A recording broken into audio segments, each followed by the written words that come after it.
Morning, Joe Deary, Powerful Improvements, Putnam, Connecticut. It is Monday, and we're still making preparations on the rig for the rest of the week. We are mostly done, ready to wash, but details I want to take care of. This is my GP Hammerhead. Bought this last year, ran it all season. I shouldn't say that. Ran it occasionally last season as needed, and didn't really like moving this thing around. So I bought a caster kit. I bought this last year. Never installed it. I'm going to install it this morning. This comes with the holes ready to drill, so we don't have to even measure these things out. These were already molded into the plastic, so we poked through in 4 spots.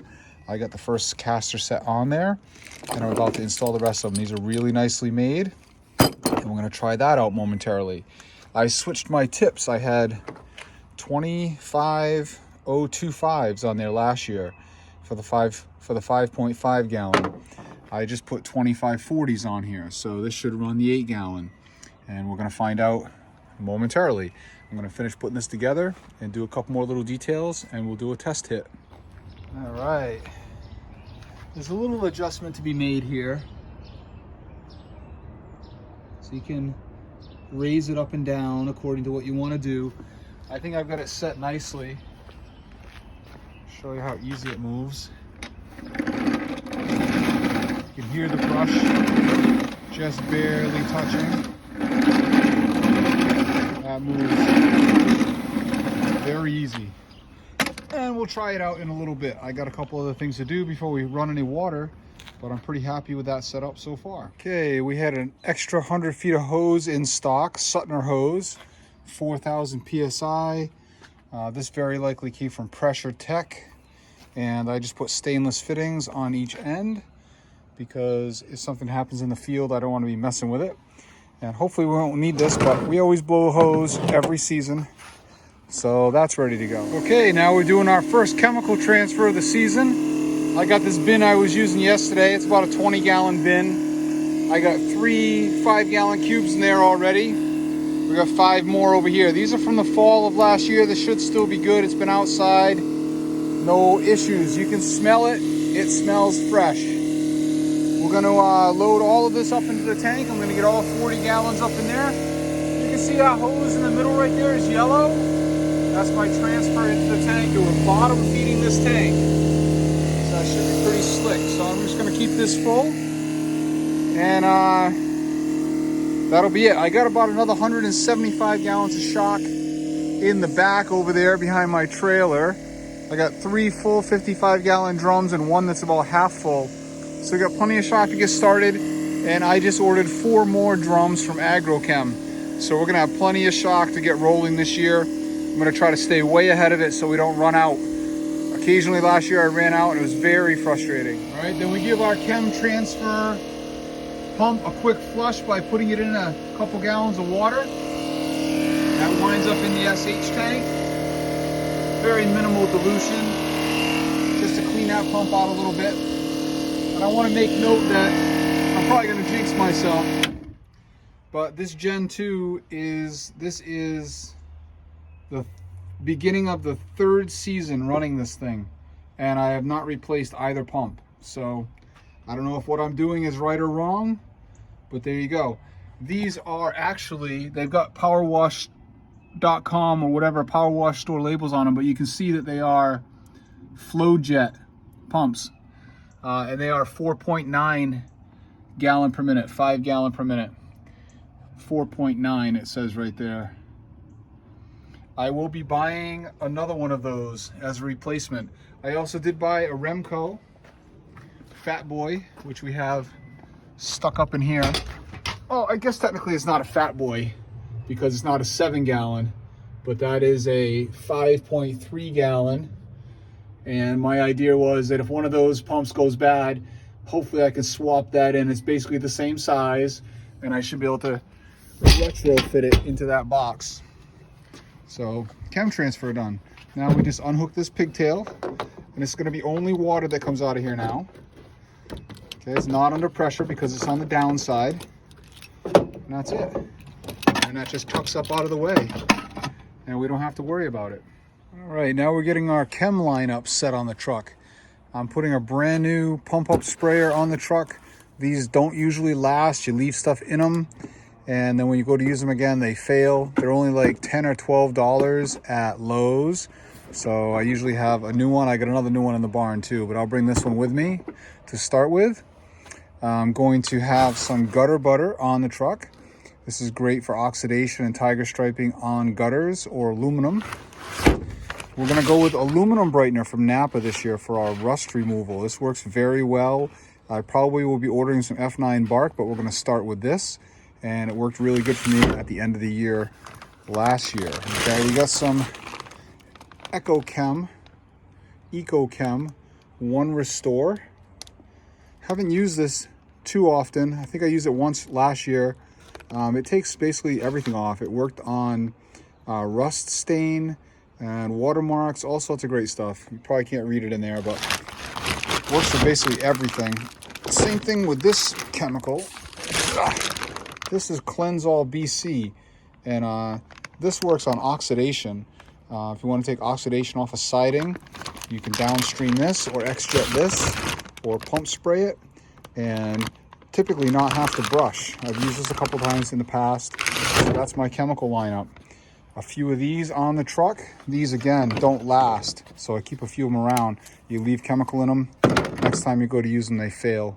But again, you get them at Lowe's, $3 or $4, so handful of those. Also, I'm going to try my M5 on the 8-gallon. See, 7 to 12 M5. And I'm going to try my Davis shooter tip from last year. It's got a pretty big orifice. I'm curious if it's going to draw soap, because I really don't want to buy another one of these. I'm anticipating using my red gun more often than not. If it does work, I may cut this J-rod in half and make 2, so I don't have to, I don't know, we'll see. I might take this one off completely, but I do need this one for my 6-gallon, so I don't know, we'll see. I'm gonna see if it works. If it does work, maybe I'll just order another one. I don't know, let's see. Anyway, we're gonna do a little experimenting momentarily. Looking at the radar, it's about to start raining, and it's fairly warm out, so I'm happy about that. We're gonna fire up the surface cleaner, power washer, and do a little bit of play here in a minute.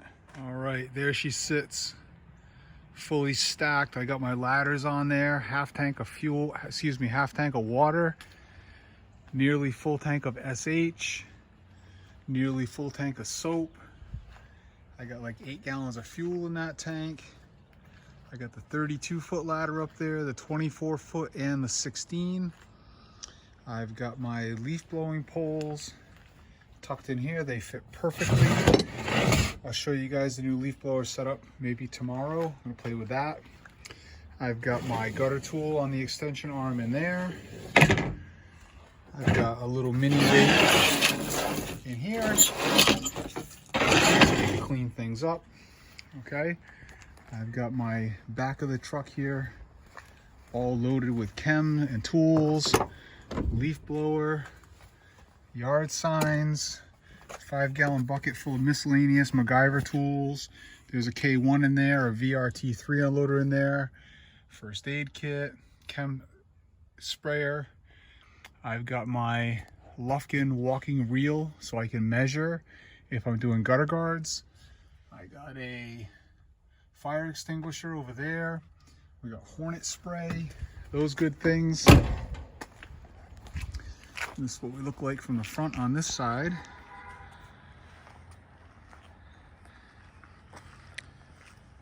I got all new rubber feet on all of my ladders, on all of the arms there. And I put fender washers with self-tapping screws there, see? So they don't pull off or tear off. We're using wire, electrical wire as ties to hold it on, okay? I have this 50-foot hose here. It's nice, soft, and pliable. We just put some new stainless ends on it. It's ready to go. I got a ball valve on the end, and we're gonna test the surface cleaner. See how it works. Okay, key on, choke on, roughly half throttle.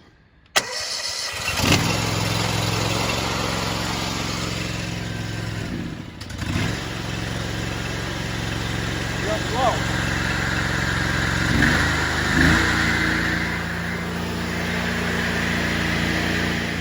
as expected, that thing just hovered right off the ground. I don't even know if I can get a video. I'll try to show you.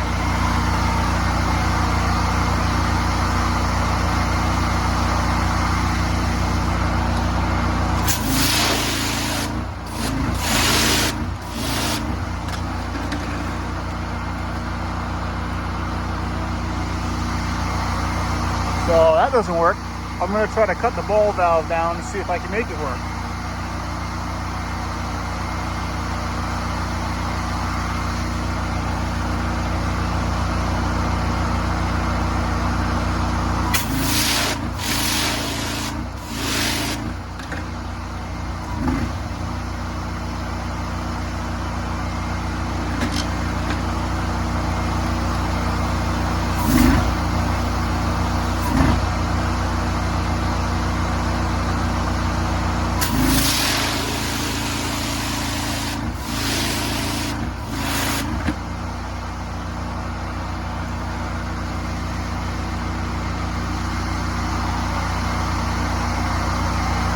All right, I'm open to suggestions on that one. I'm thinking maybe I do some very oversized tips on it. I'm not in the market for a new surface cleaner since I don't do a lot of it, so give me a suggestion, please. All right, so I tried to put the turbo nozzle on. It does not work at all. Good news is this shooter tip does work with downstreaming. You can hear the hiss, and I got plenty of soap. That's only soap, no chem. And that's a good 45 feet, 50 feet maybe. Real happy with that. All right, now just to prove a point, I'm standing in the same spot and I got the red gun on.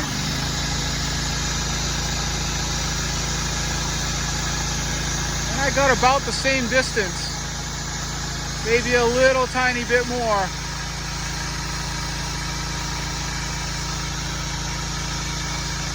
Definitely more.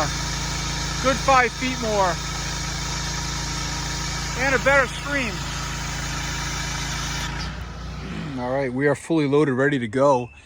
And I am just a hair off of the start of that helper spring. But you can see the arc in that thing. And nowhere near it in the front.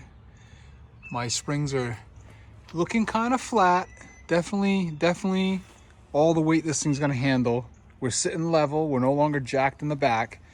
And before we go anywhere today, I've got about a half a tank of water, and I'm gonna drop about 75 to 100 gallons out of that thing real quick. This drain does not drain the tank completely. It drains it down to about the first bar, so it leaves maybe 30 or 50 gallons in there. So hopefully I don't lose prime, but I'm gonna drain this as far down as it wants to go right now because I've got a lot of errands to run.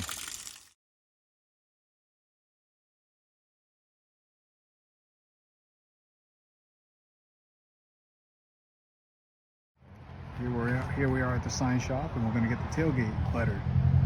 Graphics Unlimited. Local.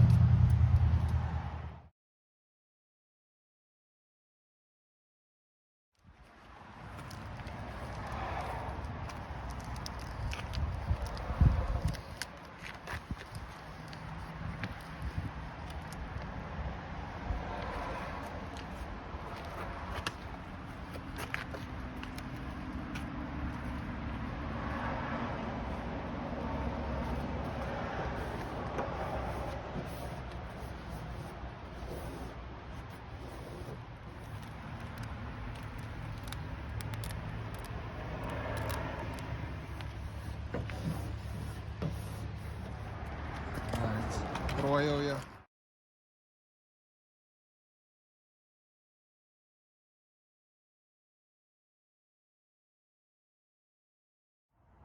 Okay, here is gutter blower 3.1.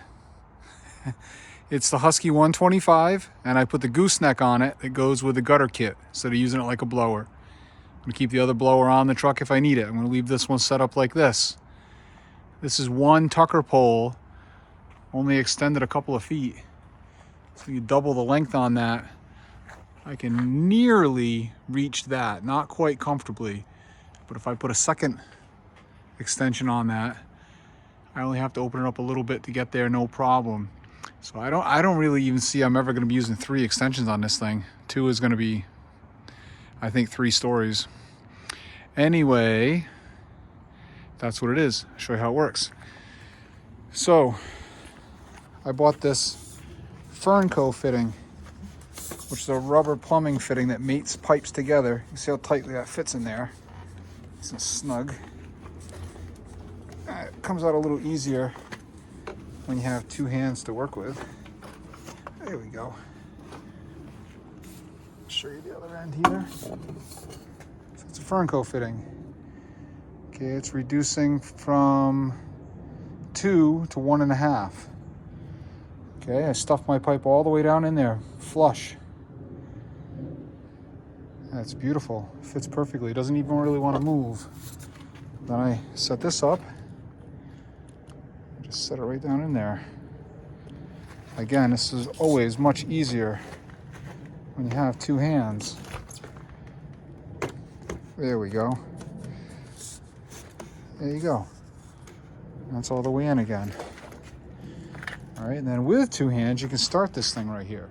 Can't do it with holding the camera, but works really well. And I'll have some in-practice play with this tomorrow morning.